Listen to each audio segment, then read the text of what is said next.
Terkadang kita terjerumus dalam dosa melalui pintu ibadah. Bukan maksiat, tapi ibadah. Kenapa bisa? Ibadah bisa menjadi pintu yang menjerumuskan kita dalam dosa. Karena ibadah itu dilakukan tanpa mengikuti petunjuk Nabi Sallallahu Alaihi Wasallam. Mereka ingin memuliakan orang soleh, tapi dengan cara yang mereka buat-buat sendiri. Tidak mengikuti petunjuk Nabi Sallallahu Alaihi Wasallam, atau tidak mengikuti petunjuk yang datang dari Allah Azza wa Jalla. Mereka buat-buat sendiri. Ini termasuk pintu kesyirikan. Contoh jamaah sekalian yang terjadi sampai hari ini, cara sebagian orang untuk memuliakan orang-orang soleh, yaitu membangun kuburan para wali. Membangun kuburan para wali dibuat menjadi megah, padahal Rasulullah SAW telah melarang perbuatan tersebut.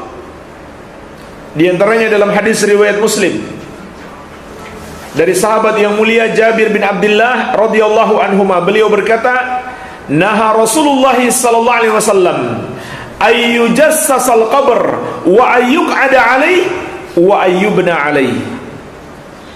Rasulullah sallallahu alaihi wasallam melarang 3 hal terkait kuburan. Yang pertama, beliau melarang menyemen kuburan. Yang kedua, beliau melarang duduk di atasnya. Yang ketiga, beliau melarang membangun di atasnya. Subhanallah, hadisnya jelas. Tapi apa yang terjadi pada umat ini? Kuburan para wali mereka buat menjadi megah. Mereka bangun kuburannya, mereka buat tampil beda. Pada akhirnya setan membisikkan kepada mereka, ini kuburan keramat. Dan tidak ada dalam syariat Islam yang disebut kuburan keramat yang bisa untuk kemudian kita mencari berkah darinya, atau kita berdoa kepada penghuni kuburnya agar dia mengabulkan doa kita, atau meneruskan kepada Allah, atau kita ambil batu-batuannya lalu kita jadikan sebagai jimat. Ini semua adalah syirik. Mencari berkah dari kuburan para wali termasuk syirik. Sebagaimana dalam hadis At-Tirmidzi dari sahabat yang mulia Abu Waqid Al-Laythi radhiyallahu anhu, Nabi SAW bersabda tentang mencari berkah dari pepohonan atau dari benda-benda. Apa kata beliau? Innaha sunan. Itu adalah tradisinya orang-orang musyrik. Qultum walladzi nafsi biyadi kama qalat Banu Israil li Musa. Sama dengan ucapan Nabi Musa alaihissalam, ucapan Bani Israel kepada Nabi Musa alaihissalam. Kalau kalian pingin mencari berkah atau pingin ditetapkan sebuah pohon atau benda apa saja untuk mencari berkah, maka permintaan itu sama dengan permintaan Bani Israel kepada Musa. Apa permintaan Bani Israel kepada Musa? Nabi SAW menyebutkan ayat Al-A'raf 138. Kata Bani Israel, Allah sebutkan dalam Al-Quran, Ij'al lana ilahan kama lahum aliha. Wahai Musa, tolong buatkan untuk kami patung-patung untuk kami sembah sebagaimana milik mereka. Kata Nabi SAW, mencari berkah dari pepohonan atau benda-benda sama dengan permintaan Bani Israel, pingin menyembah patung. Artinya apa? Itu adalah syirik.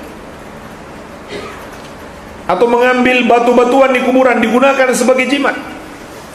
Nabi SAW menegaskan, man 'allaqa tamimatan faqad asyrak. Siapa menggunakan jimat, maka dia telah berbuat syirik. Tapi subhanallah, ada katanya kubur seorang wali, setiap hari batu-batuannya harus ditambah, ambles terus. Karena orang berdatangan untuk dijadikan sebagai jimat batu-batuan di kuburannya. Dan yang paling parah adalah yang berdoa kepada penghuni kubur tersebut. Karena doa itu ibadah. Padahal setiap hari kita nyatakan dalam sholat kita, iyyaka na'budu wa iyyaka nasta'in. Kenyataannya, sebagian orang ketika butuh pertolongan, mereka malah minta kepada penghuni kubur. Sama saja, dia minta agar penghuni kubur itu mengabulkan doanya, ataukah minta diteruskan kepada Allah. Dua-duanya adalah syirik. Kenapa? Doa itu ibadah. Ibadah hanya milik Allah, dan Allah tidak membutuhkan perantara dalam beribadah. Ini jemaah sekalian, akibat kuburan yang dibangun, dibuat menjadi megah. Maka hadis ini ingatlah selalu. Nabi SAW mengatakan, atau sahabat Jabir mengatakan, Nabi SAW melarang 3 hal: menyemen kuburan, duduk di atas kuburan, dan membangun di atasnya. Dan hadis ini ada lanjutannya dalam riwayat At-Tirmidzi, dan tambahan riwayat ini sahih, yaitu larangan yang keempat, wa ayyuktaba 'alaiha. Rasulullah SAW juga melarang menulis di atas kuburan. Jadi 4 larangan ini. Baik, ini jemaah sekalian yang pertama, berlebih-lebihan di dalam memuliakan orang soleh. Jadi hati-hati. Ibadah itu kalau kita lakukan secara melampaui batas, malah menyesatkan kita.